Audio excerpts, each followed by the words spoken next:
customer immersion experience hosted by Advaya Solutions and supported by Cancer Group. Uh, I am Dharmesh Koda. I'm Chief Technology Officer and President of Advaya Solutions. And who we are is a very important slide for me because that's what that is what we are doing right now. We are technology enthusiasts. We are technology execution people. What we do is basically make technology work for your organization. And how we do it, we help your organization to come up with a kind of a business processes and business automation that can help your organization to optimize on your delivery and process and execution kind of thing. And we do it via providing certain services, which include something like decision-making services, where we help organizations build their data infrastructure and kind of build and analytical solutions for the organization using Microsoft modern data warehouse and Power BI and things like that. We help organizations to boost their productivity by using business productivity solutions like Microsoft Office or Microsoft Dynamics, based on CRM, based on field services automation, project management solutions, kind of come up with a better experiences for your customers, and also use cutting edge technologies like Microsoft Power Apps, Power Automate, and Virtual Agent that we are going to learn about today in order to streamline the solution, streamline the kind of operations for your organization. We do this using like a kind of an informational session, which we call it as a strategy development session or assessment session, where we understand your current situation and kind of come up and paint a vision for what future should look like, and come up with a roadmap of how you can go from stage A to stage B to stage C, and what kind of ROI you can get from each of the stages. Then we basically work with you to implement those solutions, kind of generate necessary insights and learn from those insights and kind of put it back into strategy development. So moving on, we are gold partners of Microsoft. We are gold partners on multiple kind of competencies, and we help a lot of organizations of various sizes across the world to kind of automate and to modernize their data infrastructure or their digital infrastructure. We are certified in multiple areas, and we help organizations kind of implement their digital strategy. Today, I'm very delighted to introduce Cancer Group over here, who is helping us evangelize this great technology, which is called Microsoft Power Platform. And with that, I'm going to hand over to Sherman Cancer, who is one of the kind of certified Microsoft people who can give these kinds of training. Over to you, Sherman. You're on mute. Yes, all right, everyone. Thank you very much. Okay, awesome. So my name is Sherman Crancer. I'm going to be your lead facilitator for the day, and your moderator here is Philip Kent. He's going to be providing those credentials in the back end. Thank you for those who've actually put in GTG, good to go, really awesome, love that. And Dharmesh is also here as well from Advaya's team to answer any questions.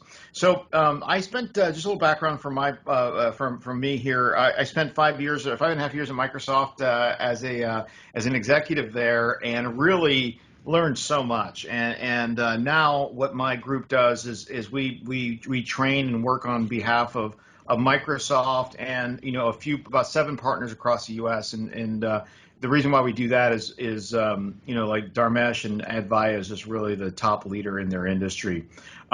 So today there's 3 ways of learning. One is death by PowerPoint.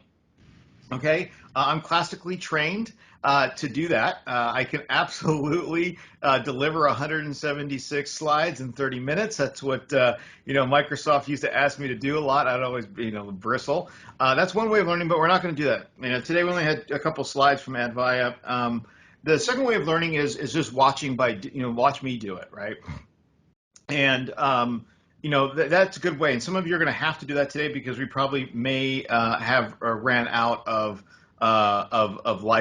seats here to do that. But The third way is through a customer immersion experience. Now, if you've been provided credentials but you're not going to use them, can you just please let us know if you're just going to do watching, okay? If you're not going to do that, because I think there are a few people here that may want to actually do the hands-on lab portion of it. So my role here is to land the plane. We're going to go over Teams a little bit for about 10 minutes, or a little less than that. So it really is not about Teams today, but it's part of the Power Platform. We're going to go over Power Automate. We're going to go, and in Power Automate, we're going to create a couple flows that you're going to actually see work. The second one is Power Apps. We're going to go over Power Apps. We're going to create a couple apps inside of there. And then we're going to go into the Power BI, right? Power of Business Intelligence, right? And then also we're going to get into the power of virtual agents. We're going to be talking about my chatbot that I created, and his name is Cortez. So Cortez will be on point today. He started out with 4,000 questions, and now there are 6,000 that he has learned and put more things in there. He is truly, pretty cool, right? He's learning. He's not like the Skynet Terminator AI piece, right? But we call him Cortez. He's like a low IQ bot, human.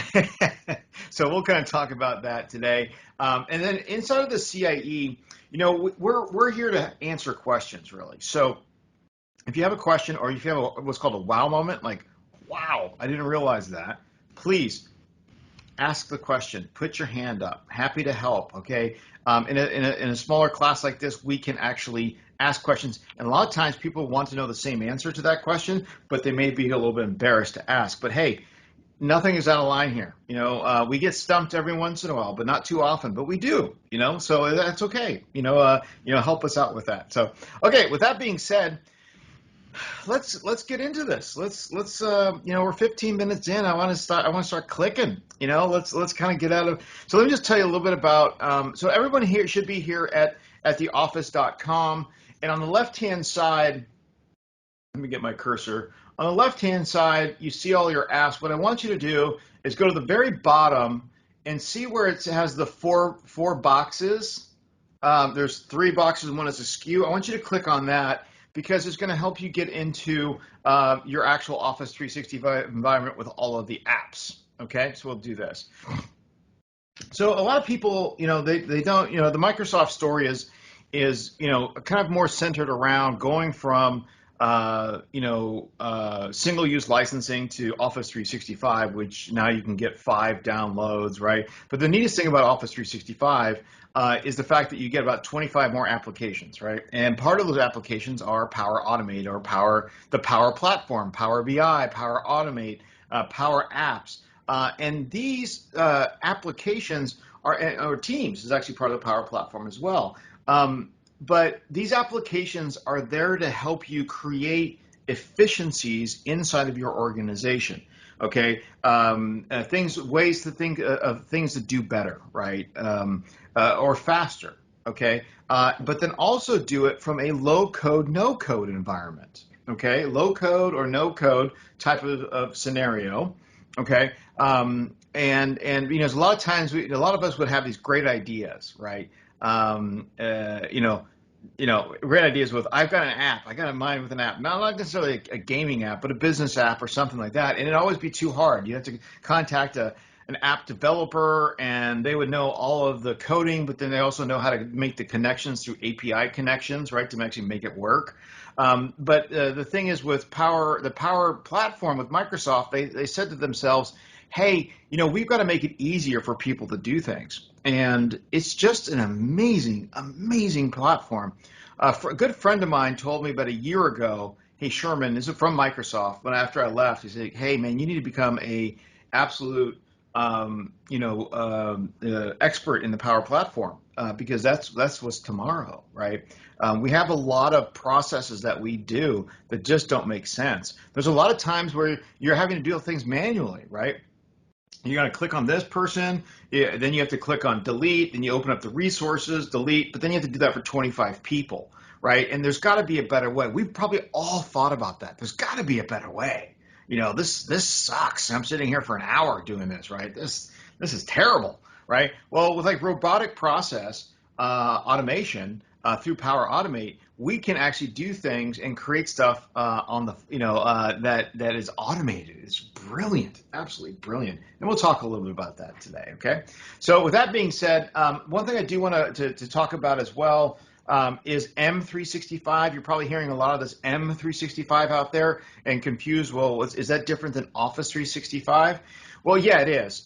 It's actually the new version of Office 365. Leave it up to Microsoft to confuse us. They like to do that, right? And so what M is really just the addition of what's called mobile device management. So Intune, Azure Active Directory with MFA and SSO, multi-factor authentication and single sign-on. And a lot of times you can just convert from Office 365 to M365 without any extra cost. But man, it would be a great, great idea to actually do that, because it really does provide some security measures. So Michelle, we'll go ahead and you might want to open up a different browser. That might be a good idea. Try a different browser, and we'll make sure you have the credentials correct to try to do that. Okay, so that's really the story, behind this. We're here to make our lives better and easy. So if you look at and we opened up, we have all the things here. We have admin, we got bookings, calendars. The ones that we're going to go over today, we want you to take special note of this. Power Apps is going to be the purple diamond. Power Automate is the blue. We're going to get into Teams a little bit today. We're also going to be getting into SharePoint over here on the left-hand side, and then Outlook, because I'm going to show you how it all kind of ties together.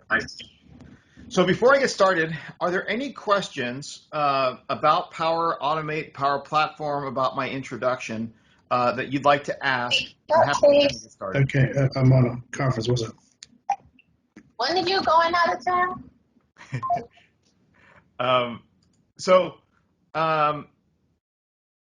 Any questions or any thoughts? Okay. All right. Let's just go into Microsoft Teams first. So double click on Microsoft Teams.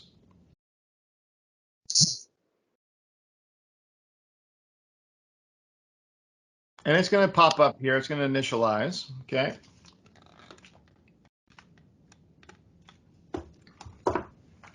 And so, really Microsoft Teams, what it really is, we're just going to touch on this very briefly, okay?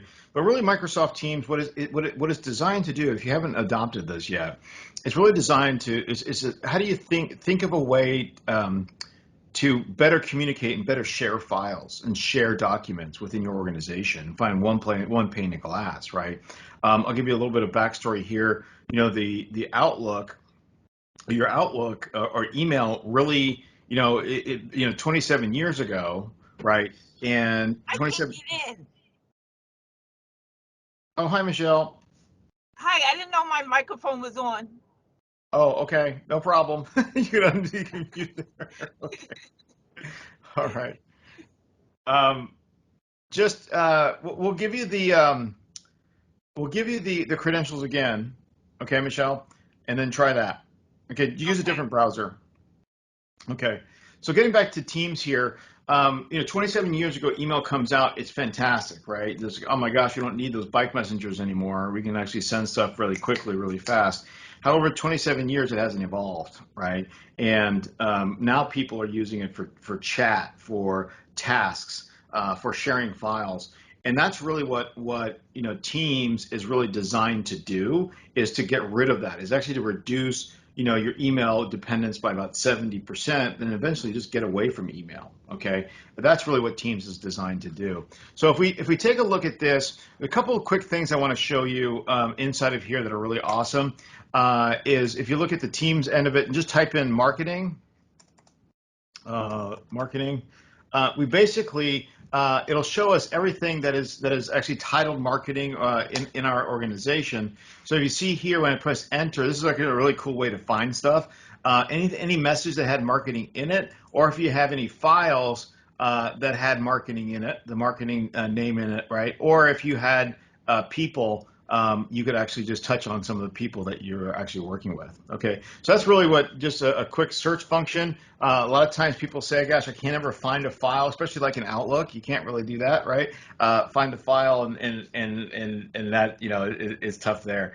Real quickly on activity, this is everything that you've missed over the last. So if I left yesterday at 2 o'clock, I come back and this is what I missed, and see how I have some approval requests in here. So I can actually approve something. So I'll push approve, Hey, right? Sharman, Yes.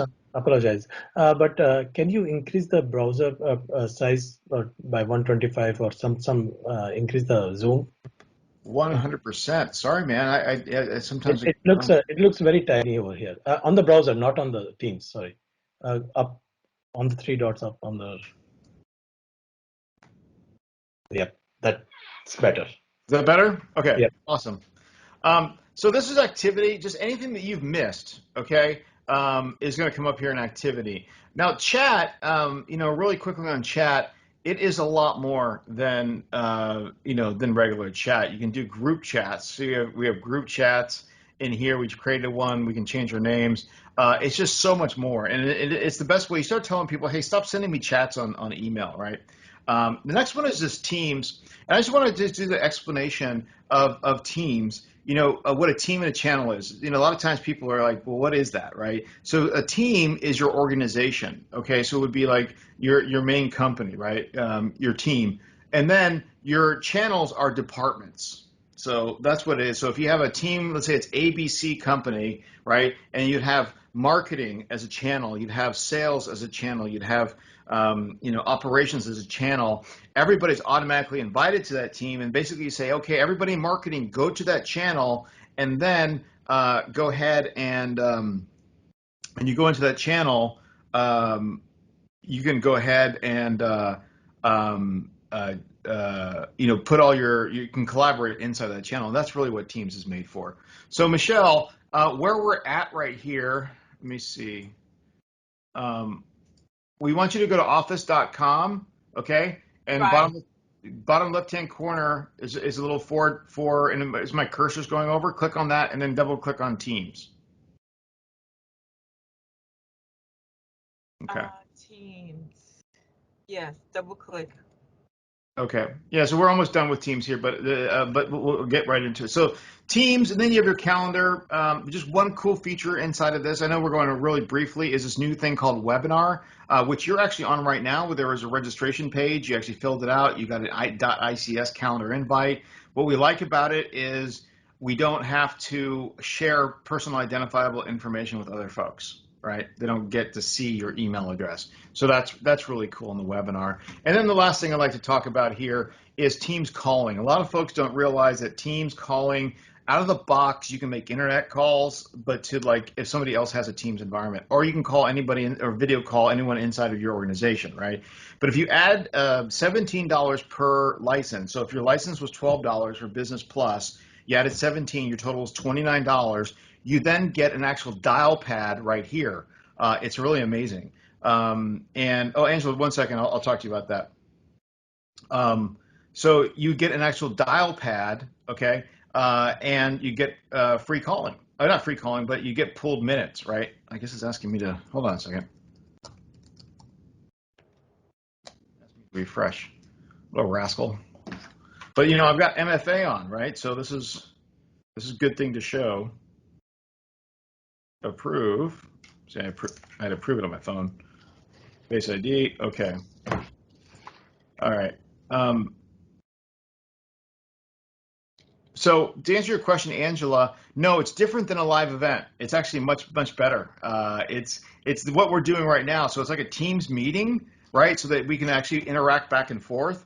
In live event, it doesn't allow you to talk back and forth. You can chat back and forth, but you can't talk back and forth.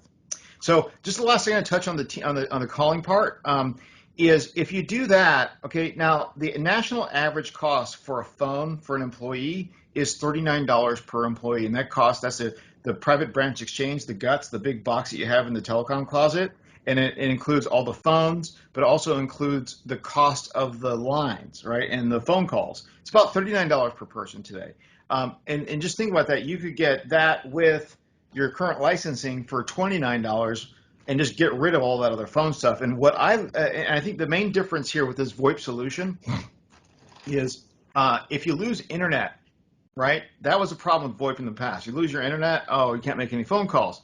Well, we all have data plans, right, on our cell phones. So we effectively will never lose our phone call. So if for some reason they're in the office, you lose the internet, that's fine. Just pick up my phone, get back on it, no problem. So super simple, right? Just pretty awesome feature in there. So if you haven't investigated that, you might want to learn how to do that. Okay, awesome. So we're going to exit out of here. So let's go ahead. Actually, let's leave that tab open. Okay. What I'm going to do here is I'm going to click on Office, and I have to sign in again. One moment. Okay, we're going back to the Office page, right, and go back to the applications. Now, our first thing, we want to go ahead and click on Power Automate. So I'm going to ask just for some feedback from the group here. Has anybody actually done any Power Automate flows already in their organization? Just give me a thumbs up, a yes, Okay, yes, one. All right, Christy. Now, anyone else? Okay, so Brandy, not yet. Christy, would you mind coming off of mute and just maybe explaining what you're thinking of or what you tried to do? Certainly. I am, amongst other things, a report writer. And so we have a series of scheduled reports Uh-huh. that I don't want to have to babysit them and do them manually every day or every week. So I wrote, the VB script that was launched by Windows Scheduler that then opens up Excel document, runs macros, publishes the reports. And it does that over and over again at different times of the day and the week. Well, that's kind of a nuisance, and I don't want to be the only person that knows how to do that. So my thought is I would automate those distributions, the report runs and the consequent distributions using Power Automate. And I had limited success. Partly, I think my complete success sort of eluded me because I think there's still things I just don't know yet and didn't have the time to fully poke around. But the potential is there that I can, create this automation for all of my scheduled reporting and set it up in such a way that it can be readily maintained by people besides me. That is amazing. It's almost like I planted you in this meeting because that's a heck of a story. I mean, that's a couple different. Thank you so much for sharing, Christy. Really appreciate that. I planted her. This is My Scott. I pleasure. planted Christy. Okay. Well, that's awesome. I mean, that really what it is. And if you look at my screen, so we're here at Power Automate. We're going to do a little quick tour of it, but I don't like to read too many stuff that Microsoft puts out because it's usually complicated. But really, so whoever put this together really summed it up. Need to free up some time. And Christy summed it up inside of that. Free up some time. Let Power Automate take on repetitive tasks that slow you down just by connecting the apps you already use. So I'll tell you a story. We're recently working with a major university out of the SEC, okay? It's a university that recently got affected really big with a really big storm. It starts with an L, ends with a U. I'm not going to tell you who it is. But anyways, they came to us. They came to one of our sessions here, and they said, we got a big problem. And we said, what? And then we said, what's the problem? They said, well, we have 858 orders for new laptops, and we got to get them done by the school year. However, our current approval process takes 12 days. Right? And it's just mirrored with a lot of problems. And we're not going to be able to do this before almost the end of school. And we're like, oh my gosh, that is a problem. So we basically sat with them. We said, hey, tell us the story. Tell us the flow. And they had 12 different departments: approval here, print here, scan here, print here, email here. Then there's even one process where a poor lady actually printed out one of the approvals and actually had to walk across campus to deliver it to another office because they only wanted to see it in paper form, right? And then walk back with a round trip of 45 minutes, right, to do that. And then she did it 6 times a day. Talk about getting her steps in, right? But the poor thing, right? So they came back to us and they said, well, what can we do? And so we suggested, hey, well, let's digitize it. So we took that 12 days, turned it into 2. We basically used a DocuSign, used a bunch of different applications to actually make it all work. And boom, in 2 months, they're able to actually procure all the laptops and go through all the approvals. And that poor lady doesn't have to buy any new shoes, who's doing that automation. Now, I want to talk about the cost of the program a little bit too. So they wanted the cost of it, and it was $31,000 to do it. It wasn't cheap. And then right away, their eyeballs were like, oh my gosh. But then we came back to them and said, hey, but hold on a second. Let's do a forensic accounting of the time it takes to get through the approval process for all your people, and let's add that up, right? Because the people make from difference maybe between 40,000 a year, 80,000, 90,000. But okay, break it down into how much do they make per hour. And so we did all the math on it. And then we realized in 2.5 months, they're winning. They're making money back now because of people's productivity and what they took back. So, I mean, these things are amazing when you look at it like that. So, all right, so if you look at my screen, let's do a quick tour. On the left-hand side, you have your menu bar, okay, here. And you have the very first one is just a home button, okay? And the nice thing about the home button, it gives you some requests that are pending, kind of gives you some templates, but we're gonna go to action items. So go click on action items. And if you've created approvals inside of here, you'll find that you can actually go to this particular site. Some of you actually may have some approvals inside of your thing. And like, for example, there was a review a new SharePoint file. And this is what we're going to be doing today. I can literally go here and I can push the approve button and I can just confirm it. You know, it's been approved. And this was, you know, putting a file in SharePoint and allowing it to stay there, right? And so, but this isn't exactly where I would suggest you do all of your approvals from. And we're going to show you a different way. So it can come into your Teams or just come into your Outlook email box, okay? All right, let's go ahead and click on My Flows. So, oh, question? Any question? No, okay. So if we go into My Flows on the left-hand side, you're going to see a couple of flows. We just did 2 yesterday. So I'm going to go ahead and turn these off here, turn it off. But we created an approval in Teams when a file was added to SharePoint. And then we also created a task in Planner from a message. Okay, so we can put, I'm going to turn that one off too. So these are your flows you'll actually be building and where they will be. You can turn them on and off inside of this. There's desktop flows. There's business process flows. Desktop flows, this is where it's called robotic process automation, right? And you would actually download the application onto your desktop, and what you would do is just train it by doing clicks. Click here, click here, click here, click here. It adds the steps. Then you just push run, and boom, boom, boom, boom, boom, it happens. Boom, boom, boom, boom, boom, it happens. It's just amazing. It's just amazing. So, but this is where you get that. Business process flows over here. These are a couple different ones that you could take a look at. You know, these are different ones, or you can actually create a new flow from there. Okay. Now, we're not going to push on the create button next because I'll come back to that. But what I want you to do now is go into templates. So everyone go into templates. Now, the beauty of Power Automate is that it's no code, low code, right? Low code, no code. And there's a lot of templates that you can start from. You can do it from scratch if you want to. But in my mind, my guidance to you is to say, hey, let's think about, let's try a couple things out. And a lot of these are just good starters, right, to learn, right, to learn from this. So if you can see here, we have all the different flows. So for example, post an MSN weather updates to your Yammer group every day. Okay, well, I don't know who goes to MSN weather, and I certainly don't know who actually uses Yammer. So I think that this first one, it's not gonna be worth it, okay? But it could be save Gmail attachments to OneDrop box folder, right? Trigger a flow with a Power BI data-driven alert. There's just so many in here. But let's go over to look at featured. These are the featured ones, right? And we're gonna be doing this one in a little bit. There's going to be ones that are shared with me, okay? There's remote work flows, like for example, get daily reminders in my email, create a daily summary of planner tasks by bucket, track your working hours in Excel online spreadsheet, post emails to a specific address in a Teams channel, right? And then we can put approval. So there's a bunch of approval apps that are in here, which are really, really pretty cool, okay? Approval apps, right? If you go to the button, you know, follow up on a message, send myself, save a message to OneNote, okay, there's buttons, there's Visio, there's a data collection, okay, different ways of doing automation to automate your data collection.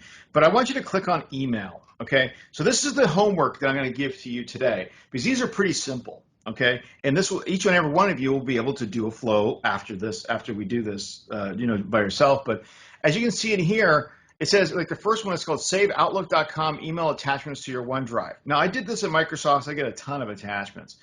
I would try that if I were you, do that one. There's also save email attachments from outlook.com to Dropbox, right? But then look at this third one. I want you to pay special attention. Save Gmail attachments to Dropbox folder. Wait a minute. None of that actually applies to Microsoft products, right? Well, Microsoft's okay with that. They're going to help you even work with products that are outside your organization. So your homework today is to do that. Okay.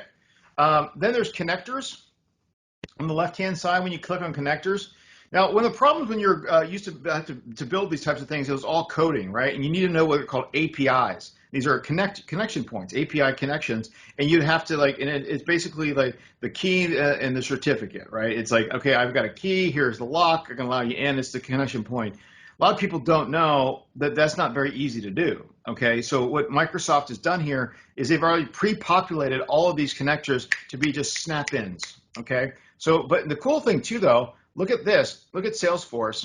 It's coming up here. Maybe I missed it already. But we can bring in stuff that is from other organizations, right? In there. Let's see. Where is the? Let's see. We'll go. But there's Salesforce. There's a bunch of different ones in there. You have Google Drive, right? So, oh, here it is. Salesforce. I went too fast. But the connection points are already there, so you don't have to work on it. It's really pretty awesome. Okay. You can do it from data too. You can do a flow directly from tables, connections, or custom connectors, right? And then also you can monitor your flows, right? And see, yesterday we had a flow that failed yesterday, and it tells us what happened, right? And we can also show more, right? Show more.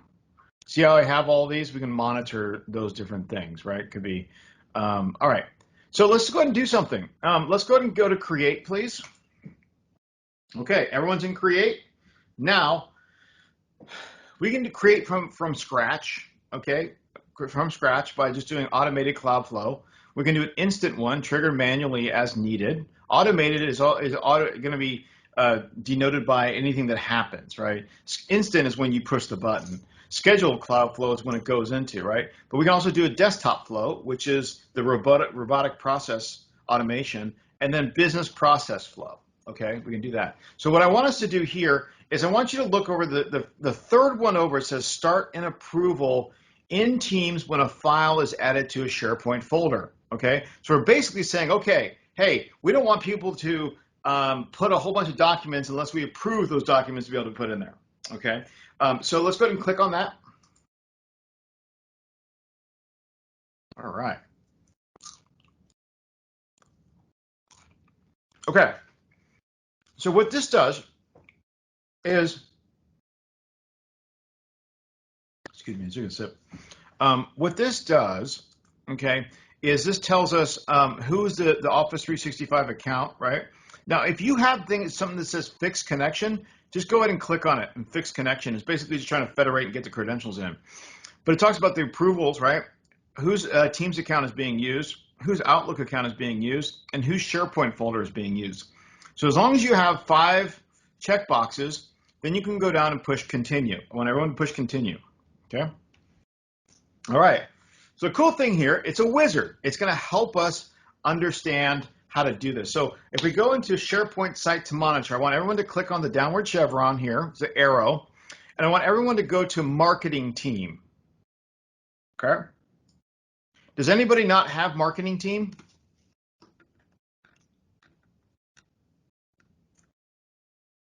Okay, if you don't have marketing team, you can go to sales team. Okay, Kenny, I want you to go to sales team. Do you have that one? Okay, perfect. Put sales team. All right. User may need to fix connection. Click on that.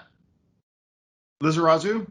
Yeah, click on that. Or Christian, sorry. I was like, wow, that is a great name. That's a great first name. Christian, yeah, click on that user, fix connection. Okay, awesome. Marketing team, now select a folder. We're going to select documents. So anything that's getting put in document is going to trigger this flow, right? Then it's going to say folder to monitor for new files. We don't want to touch this one because we want to leave that blank so it gets the whole library. Okay, now it's going to ask you who's going to be the approver. So what I want you to do is I want you to type in your credentials. So CIE, so yours would be like CIE 5. Let's say, for example, let's say you got CIE 5, right? CIE 5. And then what's going to come up? It's going to come up, see it's a CAE5, you're going to click on your email, and that's who's going to get the notification. Now, I'm not going to do that because I'm going to do info. That's who I am. Okay. And then when you have your everything in here, then you just push, go ahead and push create. So now it's going to go ahead and create the flow. Okay. I'm going to pause here for 1 second. Now I need some feedback from the group. Can you guys come back and just give me a good to go if you made it this far? Give me a GTG. All right, we have Thomas Wayne. You have a question?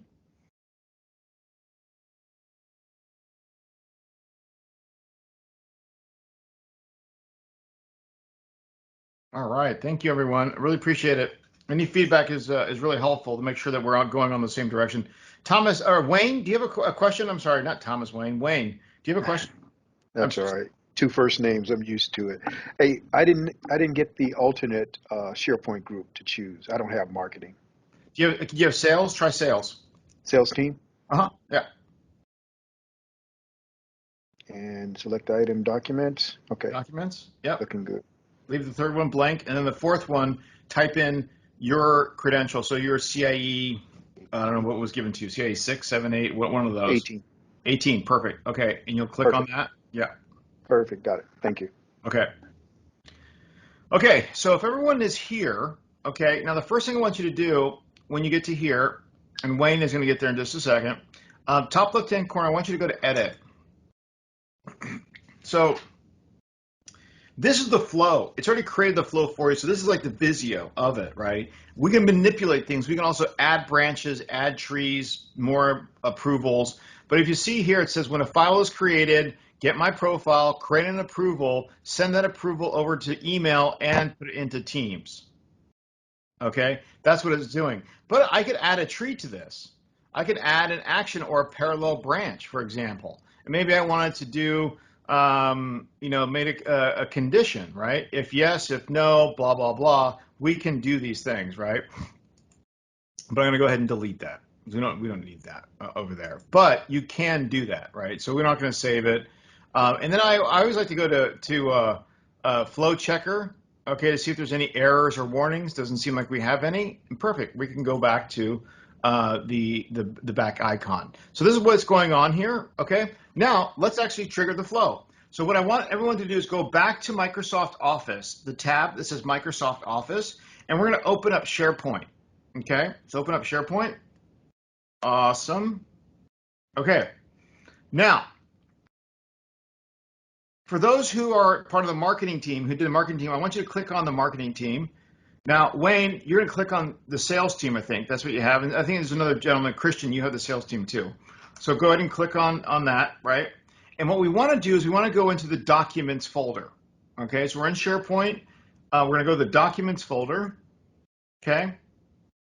And then now what we're going to do here is we're going to create a new document in here. We're going to go new, create a new Word document or Excel, whatever you want to do. I'm going to create a Word document.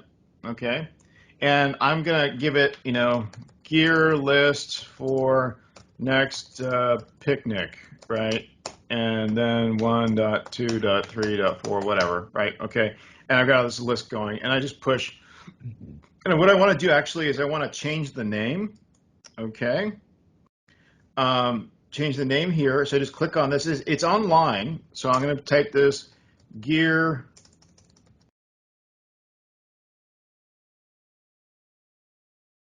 list picnic, right? Okay, sounds good. And then I'm going to close it. Okay.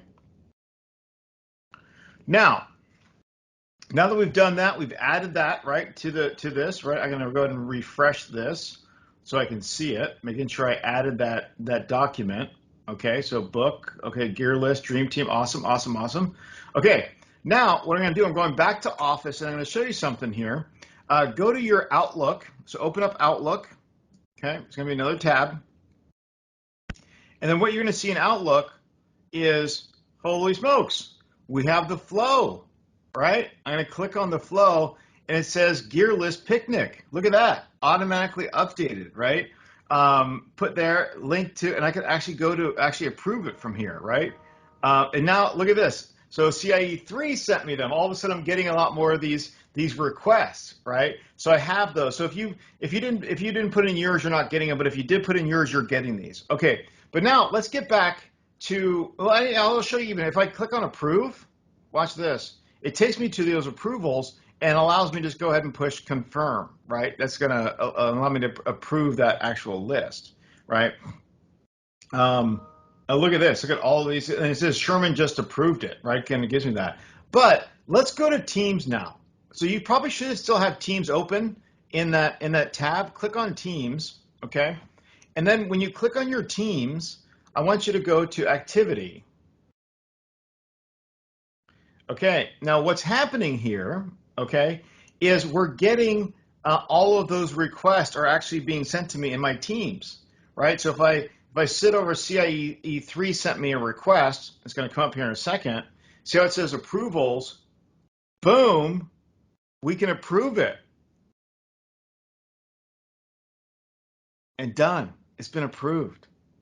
So awesome, Brandy. All right, nice, very cool. Okay, cool. So what do you guys think? I mean, how easy was that? Any feedback would be great. Was it awesome? Not awesome? Medium awesome? Kind of gives you ideas. I'm curious. Let's see. Actually, you know, I have a poll here. Let me go ahead and put a poll here. So those flows that we kind of talked about are kind of are really simple ones, right? The rudimentary ones. Now, why can't I push the poll up? Darn it! This memory thing today. Technical difficulties here. Ah, here it comes. Okay, awesome. So, Sherman, which poll would you like to be sent out? I got it here. So I have a poll for everybody here. Is how would your organization leverage Power Automate? Just think about it. Because remember we talked about workflows and different ones. I'm really curious what you would think on how you would do it, whether it's task delegation, email automation, workflow, or approval process. So I'm going to go ahead and submit that. Okay, cool. Oh, look at that. That's very interesting. So we have some for task delegation, email automation, workflow automation, approval process. That is pretty cool, actually. What to see, you know, that we have that there. That is pretty interesting. Awesome. Okay, 12 responses. Look at that. Yeah, right. So it's kind of all over the place, but it's cool because there's a lot of things to do, right? Approval processes. You know, holy smokes, workflow automation. All right, so we did that in Power Automate. Now, I would suggest this. Those are simple Power Automates. However, when you're doing something that's complex, that's when you want to talk to a company like Advaya, where they're the experts in that for Microsoft. Okay, next one. Go back to Office Apps, and I want you to click on Power Apps. Go ahead and click on that one, please. Double click or single click. Power Apps, and we're going to create a couple Power Apps today. So in Power Apps, you know, we've all thought about it. I'm sure we've all thought about, hey, I got a great idea for an app, right? Well, Microsoft put together this. It put together about 5 years ago, 6 years ago, actually. I remember I created an app for myself.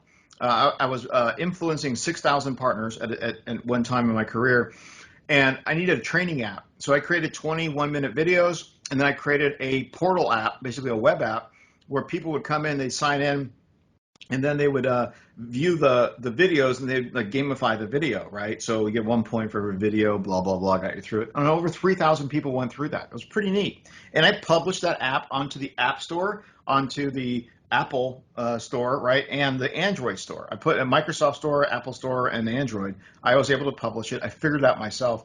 But what I really loved about it was that it was low code, no code. There's a lot of cool things from that. So on the left-hand side, we have Home, we have Learn, which I really love. It's a good place to kind of get started, okay, learn about it. There's apps that we've already created, okay? So we've created this app, so I'm gonna go ahead and I can delete the app if we wanted to, delete from the cloud, okay? There is, we'll get to data, we'll get to the create one in a second, but there's the data, tables and choices. We can create apps directly from our data flows or Azure Synapse links. Also, if you click on flows, it's going to bring up the flow that we just created, maybe. in a second here, because Power Apps and Power Automate work very, very well together. Sometimes you want to look at it, Power Automate as like the engine underneath the hood, and Power Apps is like the car. Okay, that's kind of how you think about it. But if it was working today, we can also create a chatbot app, which we'll talk about Cortez here in a little bit. If you really wanted to do that, you can do that with this create and list, and you can also use machine learning AI to actually create one in there. So as you can see here, we have this, remember this flow that we just created? It's right there. All right, I want everyone to click on create, please. So when you click on create, it's very much the same, right, as the Power Automate, where you can do it from blank if you want to, model driven, or a portal from blank, right? And you can start from the data that's right there. But they also give you templates, which I really like. Okay, so the first one we're going to do is my expense app. So it's right over here. See, it says my expenses. It's a template. It's the fourth one on the left down. Go ahead and click on my expenses. Okay, everyone's gonna give it a name. Okay, that's gonna be the name of my app, Super Expenses. And I'm gonna go ahead and push create. Now, what it's gonna do, it's gonna open up a template that already has all of the pages done for you and has all of the coding and the function coding. Okay, so we just push allow. Now remember, low code, no code. Okay, one of the very first things that people don't realize is when they create an app, okay, just say okay and go to open. There's a lot of function coding. When you click on a button, it tells the app to go to page 4, go here, open this up. There's function coding, okay? So if we look on the left-hand side, this is the tree view, okay, that gets us to look at all the panes of windows, the glasses, filter date, new expense confirmation. These are the windows that, you know, when you push a button inside your app, it goes to this app. So you have to tell it what to do, right? But they also, inside of this one, as you can see here, we can look at this function. So, but I also want to show you something here. See, when you click on this, look up to the top. So basically, the button says on select. So if somebody selects this, the function is if expense sorting equals descending, comma, set expense sorting, comma, ascending, set expense sorting, comma, descending, right? Well, this is the code to make that button work, okay? But the cool thing here is that it actually will have, in a template format, you can just change it, you know, just a little bit, right, to make it look the way you want to look. But it gives you all the ideas and all the coding functions, so you don't have to do that. Now, on the right-hand side, you can see this. You have a bunch of different ways of changing the properties of that color. So, for example, if I clicked on Sort Datacon, right? Well, hold on a second. If I sort expense summary, click on Expense Summary Group.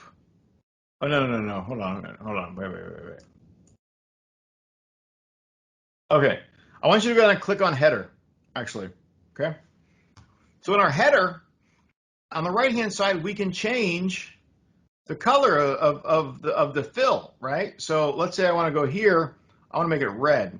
Okay, cool. All right. How about, oops, go back there. I want to make the writing white to stand out better. Oh, that looks nice, right? But maybe I want to go ahead and change the font to 35. My expenses. And maybe I just want to change it from my expense. I can double click in there.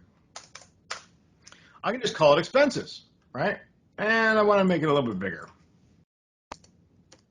Okay, cool, right? I got that. So you can manipulate the different things inside the properties of what's in those buttons. Okay, now what I want you to do, go ahead and down, let's click edit expense. Okay, so we click on edit expense, right? Right here, see this button right here? I can make this a huge button, right? By just copy, pasting, clicking, pushing this through. Okay, we can do that. We have let's see, the approver, okay, the approver in here. Okay, and it actually goes to the functions are the actual approvers that are allocated to this. Okay, there's a title, there's a date. So as you can see here, we can manipulate a lot of this. So I'm going to go edit expense report.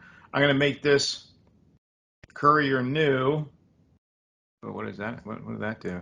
Okay, courier new, and then I can also change the font color, right? So I wanted to. So just showing you how you can manipulate things. Pretty cool. Now that we're done with this, I want to just go to File, please, top left-hand corner, and we're going to save.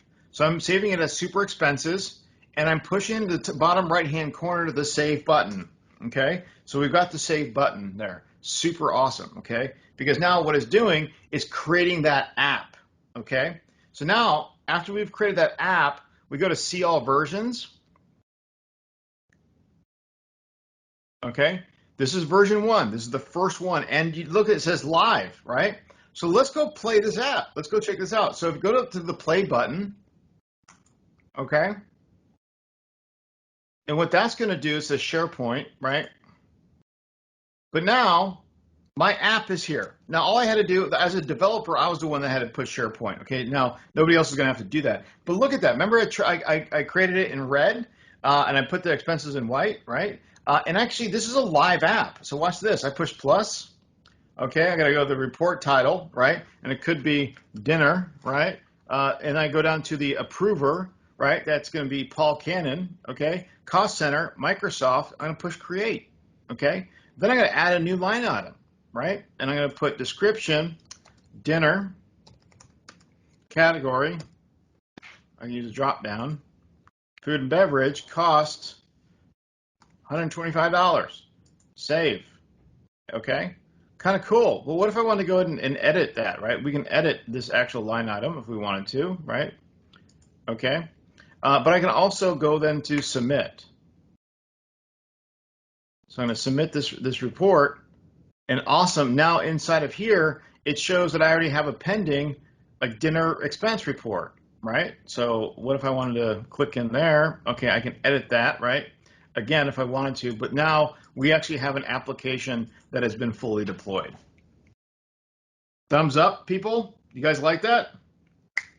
That quick? Okay, let's do one more. Go back to Power Apps and go to Create. Okay, we're going to create a simple help desk app. So go to, see where it says Help Desk. Okay, click on Help Desk. We'll leave that alone, and we just push Create. Now, what I'm trying to show you here is that these templates are already pre-done. You can actually just change the way and change some of the connection points, and it's so much easier, right, to actually do this. So it's so much easier to actually deploy something in actually minutes or maybe less than an hour, right? So this is a Power Apps Studio. Open the app. Now it says right here, log into the desk user, right? Awesome. Okay, confirm submit screen, confirmation, delete the help desk ticket. Let's see, my ticket screen. Okay, you know something? I'm gonna go.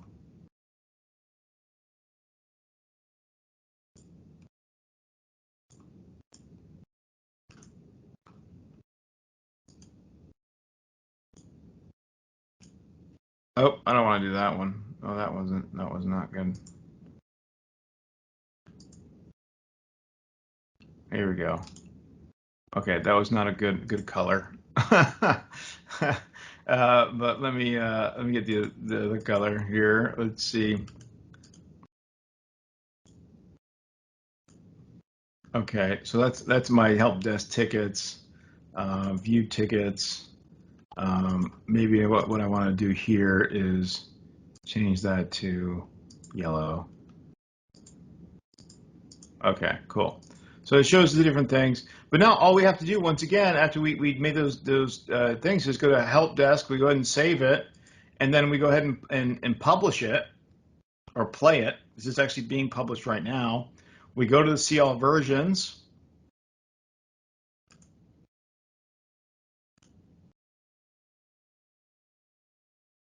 Okay, and then we go play. Look at that. We have a help desk ticketing system. Log in as a user, right? And I go plus. Okay, title, laptop, medium, low.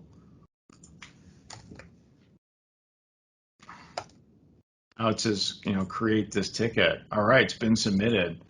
So just really cool things. You can do that. All right, let me get to the next poll here. Let's see. We had this one. I want to go ahead and submit, just thinking like, how would you use Power Apps? Mel, can you push that? Oh, no, I got it now. It's coming up here. Okay.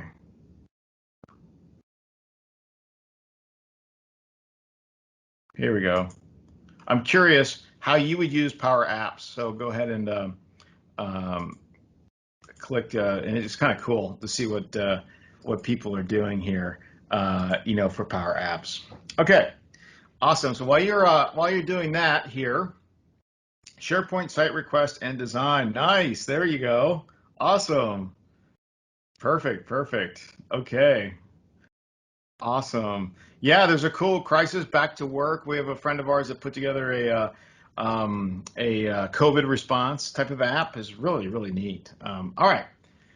So the next thing I want to talk about is Power BI here, and I'm going to put a link in the chat window. If everybody could go to this link, please. Okay. This is going to open up a Power BI instance.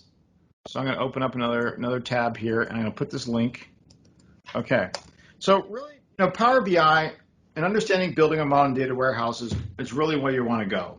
Okay, so what a modern data warehouse is we've had an explosion of data, right? Just an absolute explosion of different data, different sources, but it's structured, it's unstructured, it's dynamic, it's static, it's Parquet files, the Excel files, CSV files, it's CRM data, it's QuickBooks data, it's IoT sensors, right? You just have all these just incredible amounts of data coming in, and it's like, well, what do we do? Now, the companies that are using data mining are the ones that oops, if you're having a problem, there's a little O there, so just do the HTTPS, sorry. So, the problem is, the companies out there that are really excelling or getting better at what they do, they're the ones that are actually learning how to data mine and find key assets or key insights from actually data. So hold on a second, what's going on here?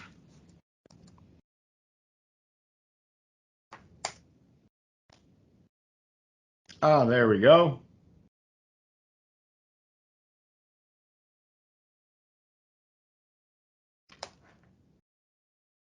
Okay, there's the actual the link. Please go ahead and click on that. Now, there's data insights. So building a modern data warehouse, basically what you have to do is when you're getting all that data, you take all those data points and you point them into what's called an Azure data lake. Then from the data lake, you're actually going to, when it's all there and you're like, okay, yeah, these are the data sources we want. It's all pointing the data in there. Then we move that data into what's called a data factory. And then the data factory is where we actually decide, okay, number one, we need to standardize the data. And so you're going to take all the different data because every data has a different format. So now we got to crunch them all together, put them together, combine certain data points, like combine our CRM with our QuickBooks and put that into like a combined, type of report. But what we want to do is standardize it. Then after we standardize it, then we want to start looking at those data sets that we actually brought in and say, okay, out of this SQL server that you have, it's got 3,000 columns and 4,000 rows. Maybe we only want row 189 to 199, and we want columns 275 to 1,999, and that's where we're getting our data from. So that's when you start massaging and finding those data points that are really making sense, and you start even doing some small visualizations, right? But then after you combine that, then we publish that to an Azure SQL database, okay? So now it's all congruent, it's all in one place, and then what we do is we take Power BI and put it on top of that. And what Power BI is, it's basically in business intelligence. It's being able to look at data to then to make informed decisions. And if you're not doing that today, your competitors are. You got to do it. Okay, you got to do it. You got to figure this out. So I'll give you the last story here. Imagine you're a CEO of this healthcare analytics company, right? You're a CEO, right? And this the CEO is like, he wakes up in the morning, he opens up his iPad, right? And the first thing comes up is this page. And he's like, sweet, I'm going to take a look at overall health of my company. So I want everybody here to click on overall, okay? And you have healthcare, right? So basically, this is the overall health of his company. He knows his patients, number of inpatients, number of outpatients, average score. He knows the readmission rate, wants to keep that low, even though it makes more money. How many females compared to males, right? And then satisfaction. But the cool thing is he can actually drill down into like the satisfaction rates, right? Okay, well, where did those satisfaction rates come from? Okay, wait, 2 from Australia, Sydney City, Australia, Hornsby. Those are kind of where they're coming from. Or let's go ahead and click back out. Okay, maybe I want to go to negative, right? Where are the negative ones coming from? Because he's trying to figure out, maybe it's doctors, right, or whatnot. But then he's like, okay, maybe not. But then he's thinking, okay, let me go back because I want to check another metric that I know is pretty good. So let's go to the back button. See in the bottom middle, the back button. Now what I want you to do is click on doctors. Okay, so we click on doctors. This is a great way for now him to get really granular on his doctors, right? So first thing, he looks at James Aaron. He's in neurology. He's currently got 194 patients. 25 of them are inpatient. Number of outpatients 169. Average patients 1.3. But look at the admission and readmission rate. Pretty good, right? But let's look at the risk level. Okay, let's look at the risk level. Let's go to the risk level 4.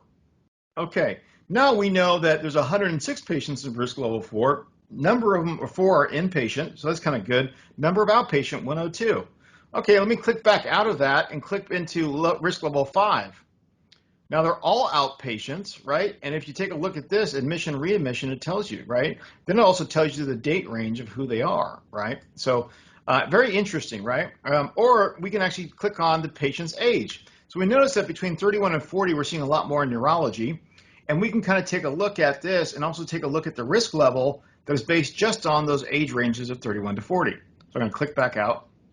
But then I think, James, let's go over to Josephine Bugali. Now, she's in oncology, okay? Now, oncology is something where you want admission, but you really don't want to have any readmissions, right? But it's very interesting. You can see the treatment costs. You can see the risk levels that they have in here, females to males.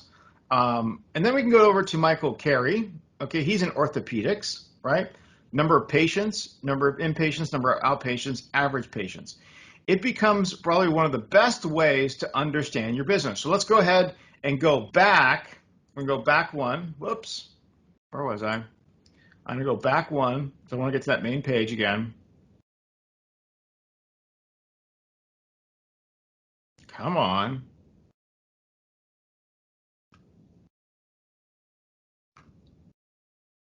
Okay. So why this is coming back, hold on. I'm curious to see, does anybody currently use data mining today? Let me see. Let me go and launch this poll. Really interesting, right? Are you currently mining data within your organization to make critical business decisions, really? And it'll be interesting to see what people see here. Okay, come on, Power BI.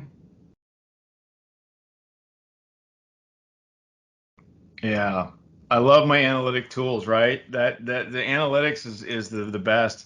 We had it at Microsoft quite a bit here. Come on. Sherman, you may want to click on that link again that you shared.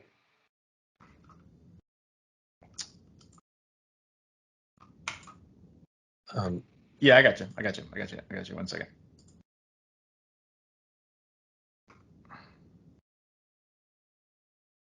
Okay, boom. Okay, came up in a different browser. So hold on. So I have it here, right? But you can also go down to patients, right? So I like patients as one to look at because it kind of tells you female, male, different types of patients, what their costs are, average wait times, scoliosis, endometriosis, and you can start small, with a Power BI instance. You can do it just based off of like a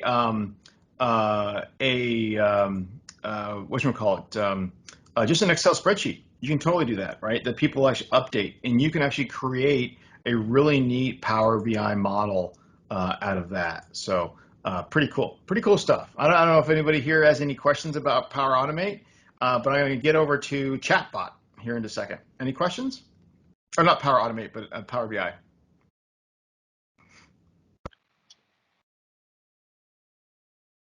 Okay, awesome, awesome. Okay, so I'm actually going to show you my screen, my chat bot called Cortez. He's pretty cool. So let me go ahead and show you mine here. Let me pull it up here. And we're going over here. So what I've done is I've actually published my chatbot to actually my Teams instance. Okay, so I can actually take a look at this. And it's my chatbot. So let me kind of give you the story. So one of the things that we do, we're on we're one of the companies that are on all of the Azure, all the Microsoft virtual training days. And these are training days where there's anywhere between 750 to 1,000 people on these, and they're pre-recorded, but the question and answer is live, and that's what we do. So we answer all the question and answers. But you can understand that if you're having 700 people on a pseudo live and something comes up, they're going to ask, hey, they're going to ask a lot of questions. We'll get like 50 questions at a time. And there's no way for me to know every answer to Azure fundamentals, data fundamentals, and AI fundamentals. There's just no way for me to know that, right? So what we did is we created what's called a chatbot, right? So there's two kinds of chatbots. One is a dumb bot and one is a smart bot. Now the dumb bot is the one that you normally see in like car dealership websites, where they're given, a set of, it's called a knowledge base, a set of like 20 questions and 20 answers. And we probably all have experienced at some time where we've asked a chatbot something and they said, I'm sorry, I don't know the answer to that, right? And that's a dumb bot, right? So not bad at all, but we want to actually turn on AI functionality that will give what's called cognitive services, meaning that if we get mad at it, it's going to say, oh, I'm sorry, would you like to talk to somebody, automatically. So in this case, we turned on text to speech. Okay, there's different parts of AI that you can turn on with this. You can actually do a voice, right? We haven't done that yet. We're going to give it a Spanish accent. We want it to be like, hello, my name is Cortez. How can I help you, right? We want to do that. It takes a little time, but we can also do, vision, right? We can do hearing, right? It can do speech to text or text to speech.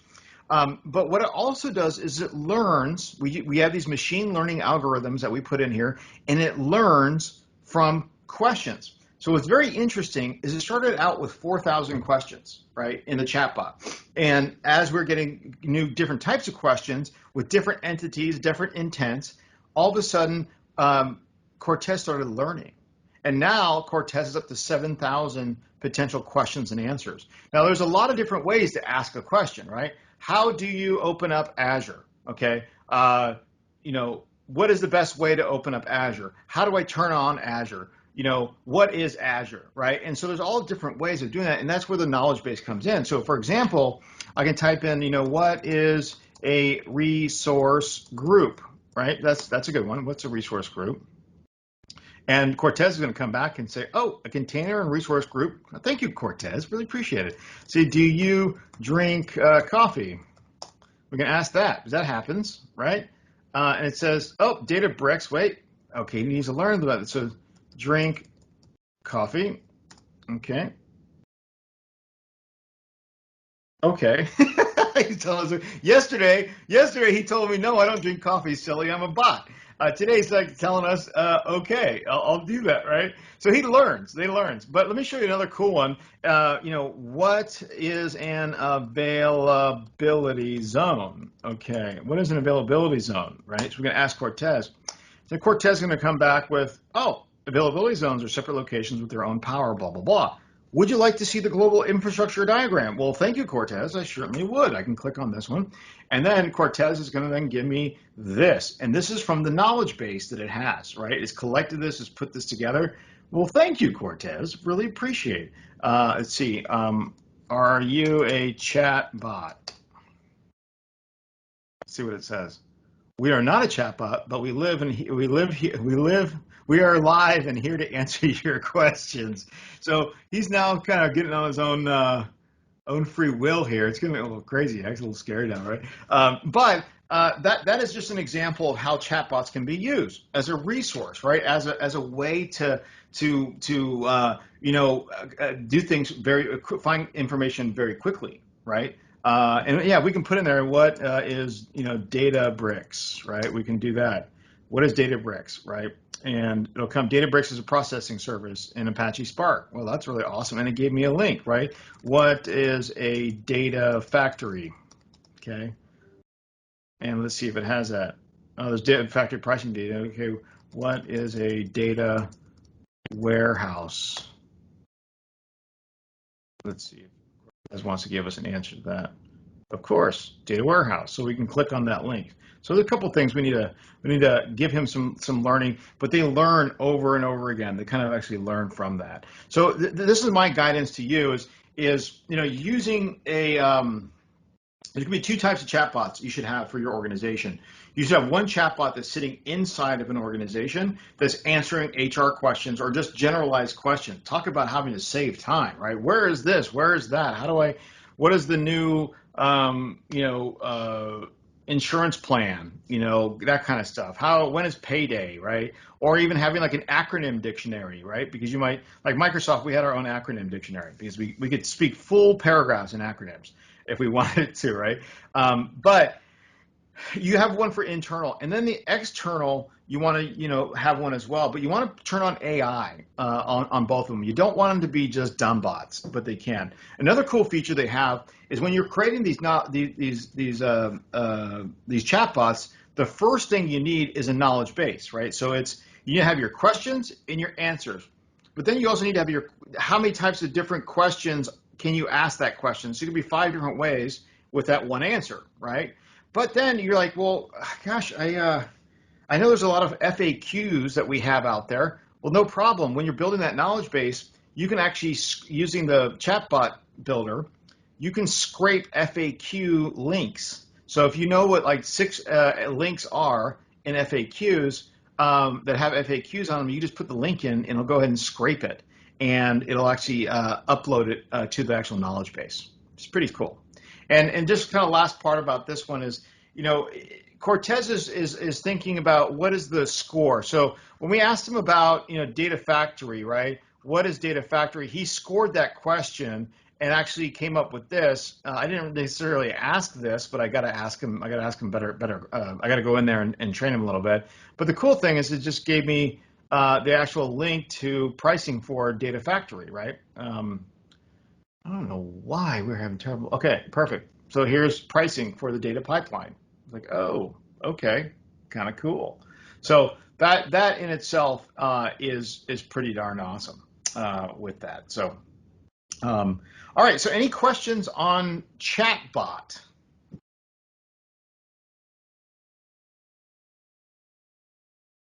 Okay, awesome. So there's one other thing here. I want to go ahead and talk about. Oh, there's a question. Let's see. Oh, very cool. All right. Yeah. This is pretty cool. Advaya is one of the top partners for Microsoft in the Pacific Northwest. I don't know if you guys know this, but they actually do what's called dashboard in a day for Microsoft. Microsoft sends their clients and they help them build Power BI dashboards, but they're very well versed in the Power Platform and CRM. And basically the call to action today is working with you on like a Power Platform workshop, type of thing. And this Power Platform workshop is where Dharmesh and his team, and I'll have them come in here in a second. I just want to kind of explain it to you. They'll actually sit with you for between 3 to 6 hours, really kind of figuring out business strategy. What do you want to do, first of all, right? And then, okay, well, what process do you want to keep together? Then they're going to the design session, right? It's kind of how you design it, right? We look at the workflows, who's actually a part of it, and then go into putting together a proposal for you. But it's a great way to kind of just suss it out. And Dharmesh, maybe I'll have you just kind of explain it a little bit more. I'll put the poll up here for anybody who's interested in the business process or the business or Power Platform type of workshop for you. Dharmesh, do you want to go ahead and take it away? Yeah, thank you, Sherman. Thanks for great like a introductory session for all the Power Platform and things that you can do with Power Platform. As you mentioned, as Sherman mentioned, for everyone, this is just scratching the surface of what all you can do with Power Platform. Every organization has their own unique needs, and there can be more complicated business processes that you would like to automate, or you would like to create apps and reports and things like those. You may want to create a chatbot which kind of goes in your into your CRM and collects information and give it to you in a Power BI format right over in my chat interface. There can be multitude of scenarios that can be developed over these kind of Power Platform solutions that Microsoft has. It is a very good starting point. Please use these to create some quick solutions out of those. But once you are ready to enjoy or to take a benefit of kind of overall potential with Power Platform, with Dynamics, with Power BI, things like that, please reach out to us. And we understand that every organization is unique, every scenario is unique. So we will work with you to customize and to come up with a tailored solution for your own organization. It's not going to be a cookie cutter. It's going to be one specifically designed for you to meet your specific challenges and your specific processes.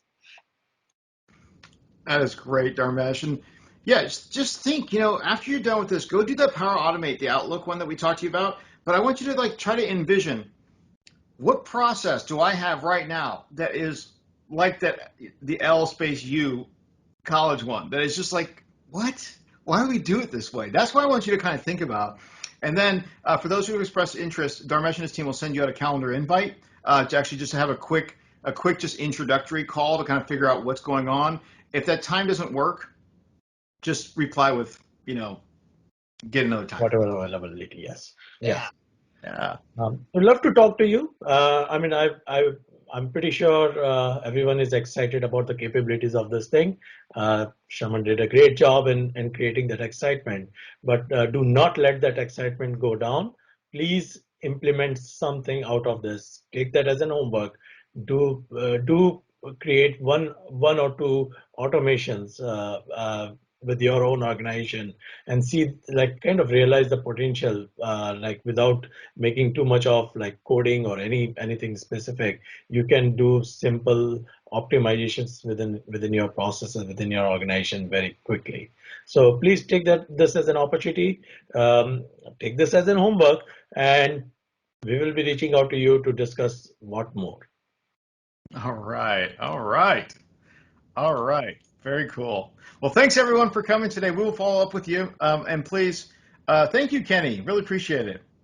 All right. There'll be other, we do other ones too for Advaya, security, Azure, those types of things. So thanks everyone for your time. Have a great afternoon. And really appreciate everything you've taken part of this. Have a great day. Bye-bye. Thank you.